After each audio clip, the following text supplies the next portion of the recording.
Hola, ¿cómo están? Soy María Fernanda Bello, profesora adjunta de la Cátedra de Odontología Restauradora y jefa de la Comisión de Días Martes, Comisión C. Espero que estén todos muy bien y ojalá que en este momento tan complicado y sobre todo de tanta incertidumbre que estamos viviendo, estemos pudiendo lograr nuestro objetivo, que es acercarles los conceptos teóricos de nuestra asignatura que consideramos esenciales para esta etapa de su formación. Hoy vamos a continuar desarrollando las fases de la restauración y nos vamos a ocupar de la fase 2 o fase de la preparación dentaria. Y como venimos hablando en clases anteriores, para en cierta forma poder sistematizar de manera ordenada los procedimientos clínicos que se realizan en las restauraciones de inserción plástica, dividimos el protocolo clínico en 3 etapas o 3 fases, que no son otra cosa que los tiempos operatorios, de los cuales cada libro, cada autor hace una clasificación diferente. En la cátedra nosotros los dividimos o los ordenamos en 3 fases: fase preoperatoria, fase de preparación dentaria y fase de restauración. La semana pasada hablamos de la primera fase, que incluía todas aquellas acciones relacionadas con el diagnóstico, el análisis y la preparación del campo operatorio. Todas ellas maniobras clínicas necesarias antes del abordaje de la lesión. En esta segunda fase de preparación dentaria se van a incluir los aspectos que tienen que ver con el tratamiento de la pieza dentaria para que pueda recibir los materiales restauradores.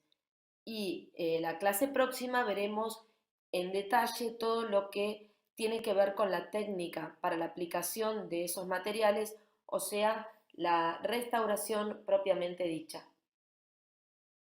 La preparación dentaria consiste en la intervención mecánica de un diente con el fin de que pueda recibir un material restaurador y así restablecer la forma, estética y función.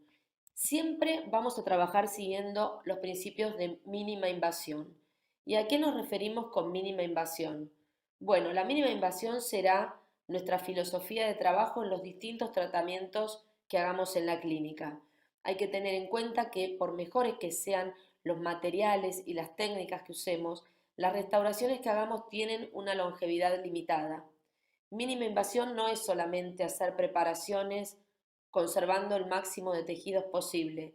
También será, por ejemplo, colocar un poste en lugar de un pernocolado, no colocar nada en lugar de un poste, por ejemplo en sector posterior, hacer una incrustación cuando esté indicada esa incrustación en lugar de hacer una corona y ser más invasivos. Todas esas situaciones encuadran dentro del concepto de odontología mínimamente invasiva. ¿Y qué buscamos con la preparación dentaria? Desde acceder a la lesión mediante la apertura hasta facilitar las maniobras de restauración. Abrir, conformar, limpiar caries, siempre cuidando y siendo muy respetuosos de cómo manipulamos los tejidos, protegiendo siempre al complejo dentino pulpar y en definitiva lograr que la pieza dentaria quede lista para la fase de restauración. Esta fase de preparación dentaria se divide en 5 etapas clínicas: apertura, eliminación de caries, recubrimiento dentino-pulpar o eventualmente necesidad de colocar un relleno, terminación de paredes y borde cabo y limpieza final. Primera etapa clínica de esta fase de preparación dentaria: apertura. ¿Cuándo vamos a realizar apertura? Vamos a hacer apertura siempre que se necesite crear una vía de acceso o de abordaje para poder llegar a la lesión y eliminar los tejidos cariados. Si el diente ya tiene una vía de abordaje, por ejemplo, una lesión extensa, un traumatismo, una lesión cervical no cariosa como una erosión, una abfracción, en esos casos no realizaremos apertura. Esa apertura tendrá la característica de que una vez terminada tendrá que permitir visualizar la totalidad de la lesión. Y la apertura tendrá diferentes características técnicas dependiendo del sector en el que estemos trabajando, ya sea sector anterior o sector posterior. Y acá vemos distintas localizaciones de lesiones de caries. Para hacer una apertura correcta tendremos que evaluar muy bien dónde está ubicada la lesión. El abordaje de aquellas lesiones no cavitadas habrá que hacerlo por el lugar más próximo al tejido afectado. Como vemos aquí en estas últimas fotos clínicas de lesiones cervicales de etiología infecciosa, en estos casos no será necesaria la maniobra de apertura. Al hacer la apertura muchas veces se pierde de vista la forma de avance de las lesiones de caries. Habrá que tener en cuenta que, de acuerdo a dónde está ubicada inicialmente la caries de esmalte, va a propagarse y a avanzar de diferente forma. Cuando hacemos apertura, tendremos que recordar cómo es el avance de los conos de caries de acuerdo a la localización de la lesión. En esmalte, en fosas y fisuras, tienen un avance en forma de triángulo de vértice externo y base interna, mientras que en caras libres y proximales tienen una base externa y vértice interno con dirección hacia apical. Todos estos conceptos que ustedes ya saben y ya vieron en asignaturas anteriores, tendrán que repasarlos porque son fundamentales para el momento en que comiencen con la atención clínica y tengan que hacer una apertura. ¿Cómo será la apertura cuando trabajemos en sector anterior? En primer lugar, la vamos a hacer en aquellos casos en que el esmalte esté íntegro y tenga que crearse una vía de acceso para llegar a la lesión. Esa apertura tendrá la característica fundamental de ser mínima, lo más pequeña posible, pero que permita visualizar la totalidad de la lesión y que permita también la futura instrumentación. Si no podemos ver la lesión y si no podemos acceder, esa apertura estará incompleta. ¿Con qué elementos vamos a realizar la apertura en sector anterior? Vamos a trabajar siempre con fresas lisas a velocidades media o alta, o sea, con triángulo de anillo azul o con triángulo de anillo rojo. Nunca vamos a usar turbina en el sector anterior, para ningún paso de ninguna de las fases de la restauración. Vamos a emplear fresas de contornos redondeados, preferentemente fresas periformes 329, 330, 331L, y en algunos casos podremos hacer la apertura con fresas redondas del tamaño de que van de 1/4 a 8 y seleccionaremos el tamaño de acuerdo al tamaño que tenga la lesión en la que vamos a trabajar. Nos vamos a enfrentar con situaciones en las cuales la instrumentación y el acceso es más simple debido a relaciones de contacto del tipo que ven en la imagen primera de la pantalla y con otras en las cuales necesitaremos proteger al diente vecino para evitar dañarlo y generar una lesión en el futuro. En el sector anterior, si se tratara de una lesión que es estrictamente proximal con diente vecino, vamos a hacer la apertura a través de una cara libre. ¿Cuál? ¿Qué cara libre elegimos? Bueno, si la lesión está equidistante de vestibular y palatino, o sea que está a la misma distancia de la cara vestibular que de la cara palatina, la vía de acceso conviene hacerla por palatino para preservar la naturalidad que tiene el esmalte vestibular. Ahora, si la lesión es más visible y más manifiesta desde la cara vestibular, la apertura la vamos a hacer a través de la cara vestibular, siempre protegiendo con una tira de acero el diente vecino. Haciendo en este caso una apertura mínima con fresa redonda y con triángulo multiplicador, una apertura lo más pequeña que se pueda, siempre que podamos ver y acceder a los tejidos que tendremos que eliminar en el siguiente paso. Vean las marcas de la fresa en la tira de acero que está protegiendo al diente vecino. Apertura en sector posterior. Esta es la única etapa clínica en la que sí vamos a usar turbina. La apertura en el sector posterior la vamos a hacer a super alta velocidad con abundante refrigeración. También usamos elementos de corte de contornos redondeados fresas periformes 329, 330, 331L o redondas desde 1/4 a 8, y también en aquellas lesiones muy incipientes podremos usar fresas o piedras para hacer fisurotomía. Fresa 329 periforme haciendo una apertura mínima en un molar superior a superalta velocidad. Aperturas conservadoras actuales, con el mínimo desgaste posible, son mínimas porque en este punto logramos ver y abordar toda la lesión. Si no logramos verla por completo, la apertura no está terminada. Una situación muy común que se nos plantea en la clínica, si bien no es lo que van a hacer en las primeras sesiones, es la de tener que remover o levantar una restauración preexistente, como es el caso de esta amalgama y este composite. ¿Cómo y con qué vamos a hacer la remoción de una restauración? Lo vamos a hacer con turbina, o sea, super alta velocidad, abundante refrigeración y fresas dentadas, como la troncocónica 700 que ven en la imagen. En sector posterior, entonces, siempre que sea posible, vamos a resolver la patología con la máxima conservación de tejidos, pero realizando una apertura que permita ver totalmente la lesión. Estas son las fresas y piedras para hacer fisurotomía. ¿Cuándo las vamos a usar? Las vamos a utilizar en sector posterior para la apertura de lesiones muy incipientes. Son elementos de corte muy delicados, de entre 0,2 y 0,3 de diámetro en su extremo. Estas fresas para hacer fisurotomía las vamos a usar en aquellos surcos profundos en los que dudamos de la extensión de la lesión. Las utilizamos para hacer una apertura exploratoria que nos permita exponer los tejidos y así poder confirmar si bien estamos ante una lesión de caries ya instalada pequeña o si vamos a hacer la apertura o la preparación del surco para colocar un sellador de fosas y fisuras. La punta de esta fresa es más conservadora que la redonda 1/4 y la vamos a usar a media o alta velocidad, no con turbina. Lesiones cervicales no cariosas. En estos casos no se hace apertura.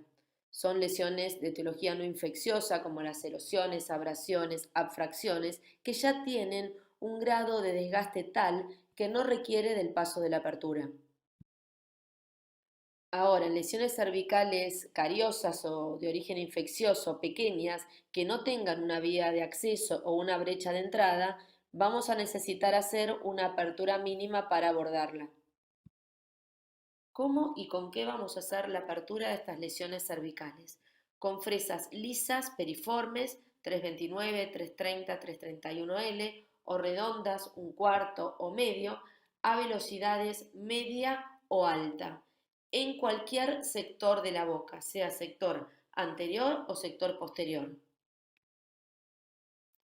De ser necesario eliminar esmalte afectado alrededor de estas lesiones cervicales, lo haremos a baja velocidad con las mismas fresas de contornos redondeados que utilizamos para la apertura.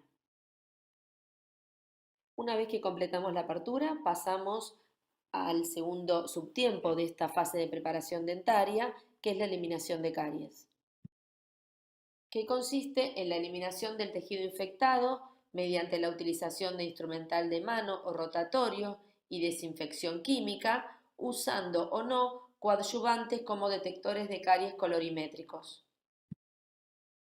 Esto es, eliminar completamente la lesión, excepto en aquellos sitios en que pueda ser remineralizada. ¿Con qué elementos? Vamos a usar en este paso fresas redondas lisas, de filos intactos y excavadores bien afilados, haciendo lavajes intermedios con soluciones de clorhexidina al 2% a medida que vamos trabajando, para tener la dentina humedecida y desinfectar los tejidos. En algunos casos podremos ayudarnos con detectores de caries. Siempre en los primeros momentos de la remoción de caries vamos a utilizar instrumental rotatorio y a medida que va aumentando el tamaño de la preparación y estamos en zonas de mayor profundidad, nos vamos a ayudar con instrumental de mano que siempre tendrá que estar muy bien afilado. Fresa redonda lisa eliminando caries a mediana velocidad. Ya acá no trabajamos ni con turbina ni con alta velocidad. Usamos contraángulo de anillo azul 1 a 1. Hay que tener presente que el daño pulpar no solamente puede provocarse al usar turbina sin refrigeración o con fresas en mal estado, sino que también en el momento de remover caries con micromotor y contraángulo, también podemos ocasionar injuria pulpar si no lo usamos de la manera adecuada, o sea, la manera de pinceladas, con muy poca presión y con instrumentos nuevos. Igual que para la apertura, en el momento de la eliminación de caries, vamos a proteger al diente vecino con una tira de acero cuando trabajemos sobre la cara proximal del diente. Y cuando el tamaño de la lesión empieza a aumentar, podremos utilizar en esta etapa instrumental de mano, como los excavadores de Black, instrumentos que ustedes ya conocen y que tendrán que repasar la manera que trabaja cada uno de ellos. Vamos a ir removiendo todos los tejidos reblandecidos con mucho cuidado hasta llegar a una condición de tejidos duros y de dentina de una consistencia más firme. A medida que eliminamos caries, vamos a ir haciendo lavajes con solución de clorexidina al 2% y esta desinfección de la preparación la vamos a hacer varias veces durante las maniobras de preparación dentaria. Hay que tener en cuenta que el interior de una preparación recién terminada tiene un pH de entre 4,5 y 5,5 y eso es un hábitat adecuado y propicio para la supervivencia y la proliferación de las bacterias. Por eso es necesario usar alguna solución que impida el crecimiento bacteriano sobre la superficie dentaria. La clorexidina al 2% está especialmente indicada para limpiar, humedecer y sobre todo desinfectar preparaciones. Está comprobado que al limpiar la preparación para remover los restos orgánicos y los microorganismos, estamos disminuyendo la posibilidad de sensibilidad posoperatoria y también el riesgo de infección. Esta solución de clorexidina tiene una actividad antimicrobiana muy prolongada a bajas concentraciones y los estreptococos son altamente sensibles a este antiséptico. Esta solución la pueden hacer preparar en una farmacia o directamente pueden comprar alguna marca comercial. Cuando ustedes crean que ya no hay tejidos cariados, se pueden ayudar con un detector de caries colorimétrico. Este detector se usa cuando ya observan una consistencia firme en la dentina, cuando la dentina esté dura, y lo van a usar para comprobar si hay o no tejido infectado. En esta etapa en que ustedes están en formación y que por supuesto les falta adquirir destrezas y criterios ópticos y táctiles, van a ayudarse con estos detectores de caries cuando trabajemos en el sector posterior. Estos detectores fueron desarrollados por Fusayama y la idea original fue distinguir entre dentina cariada infectada con colágeno desnaturalizado y dentina adyacente a la lesión que no contiene bacterias, pero que sí tiene capacidad de ser remineralizada. Están compuestos por rojo ácido al 1% en propilenglicol y tienen la característica de no identificar presencia de bacterias. Son colorantes inespecíficos que lo que hacen es teñir la matriz orgánica de la dentina menos mineralizada. Si bien vamos a usar mucho detector de caries en la clínica, no es algo que van a utilizar rutinariamente. El docente les va a decir en qué casos específicos lo van a usar. Hay que tener mucha precaución porque a veces tienden a teñir de más en zonas menos calcificadas, como el límite amelodentinario y la dentina que rodea la pulpa. Por eso hay que cuidar de no sobreextender la preparación en esas zonas. Un aspecto importante de estos detectores es que no interfieren con los sistemas adhesivos.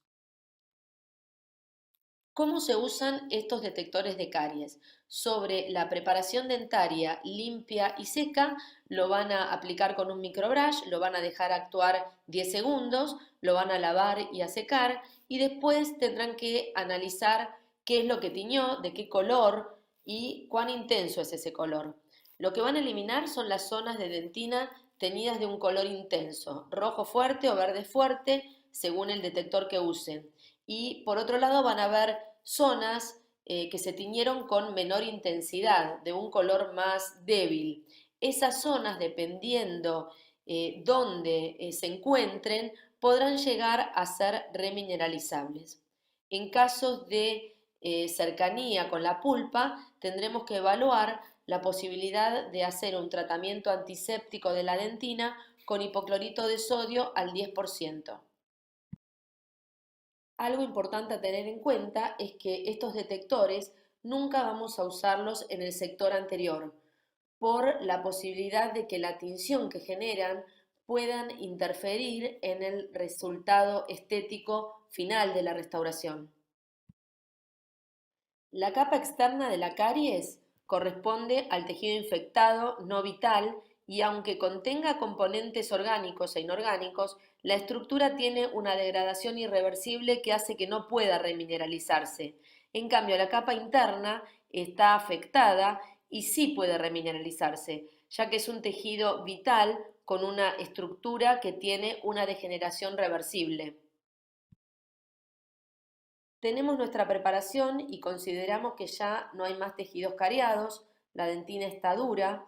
Este es el momento entonces en el que pueden utilizar un detector colorimétrico. Lo colocan, lo dejan 10 segundos, lavan, secan y luego observan.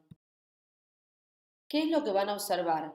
Puede ocurrir que se encuentren con situaciones como esta, ver áreas teñidas de un color rojo intenso y otras donde el detector impregnó menos, de un color más débil. ¿Qué es lo que vamos a hacer? Con instrumental rotatorio, una fresa redonda o con un excavador, vamos a eliminar todo lo que sea rojo intenso de paredes y piso. A medida que vamos limpiando y va saliendo ese barro dentinario, esa capa externa de barro dentinario, hacemos lavajes con solución de clorhexidina al 2%. Con fresa redonda eliminamos todo lo que sea rosado, del color más débil, de las paredes. En esa zona no hay posibilidad de remineralización. Como regla entonces, todo lo que es color rojo intenso cuando usan detector rojo o verde intenso si usan detector verde, se saca, se elimina. Lo que es rosado o de un verde más claro, si está en las paredes, se saca. Si está en el piso, se deja porque es posible lograr que esas zonas remineralicen. Y a medida que vamos removiendo los tejidos que tenemos que eliminar, seguimos haciendo lavajes con solución de clorhexidina al 2%. Pero otra posibilidad va a ser realizar esta etapa de remoción de caries sin el uso de un detector colorimétrico. Se puede realizar la remoción de caries sin necesidad de detector y se justifica en casos como este, en que se remueve una restauración de amalgama, nos encontramos con una dentina esclerótica, con mucha corrosión y con una dentina muy reblandecida que no amerita el uso de detector. Eliminamos caries con instrumental rotatorio, con una fresa redonda, del mayor tamaño que permita acceder a la preparación.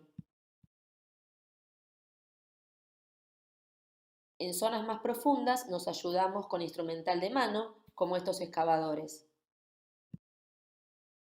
Usemos instrumental de mano o instrumental rotatorio o ambos, nunca olvidar en esta etapa de remoción de caries la importancia que tiene continuar haciendo los lavajes de clorexidina para mantener la dentina húmeda y desinfectada.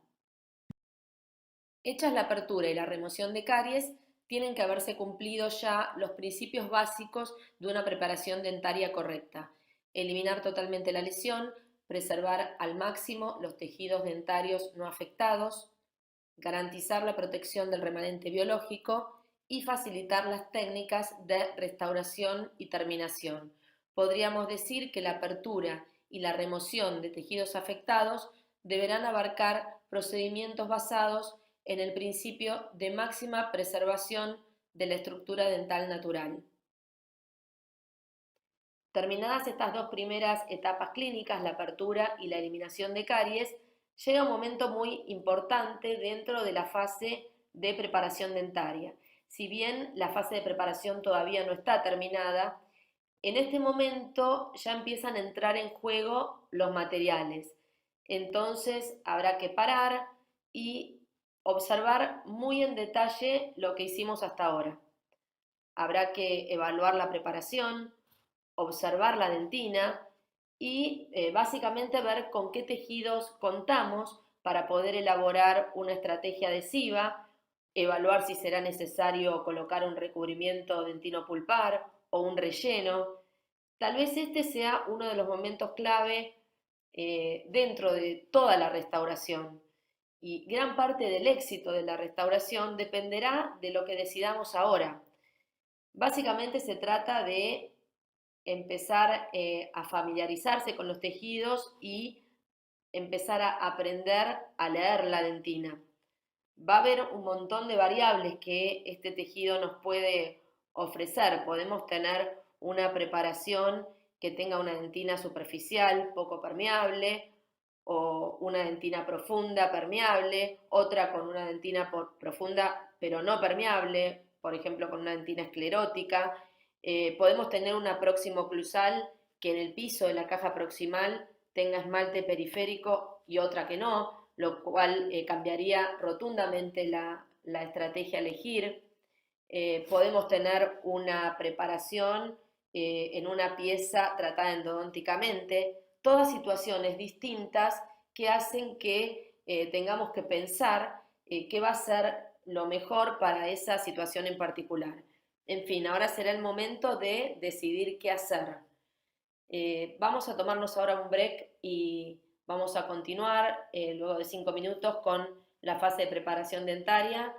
Yo por mi parte los saludo y los dejo con la doctora Celia Charlton. Hasta pronto.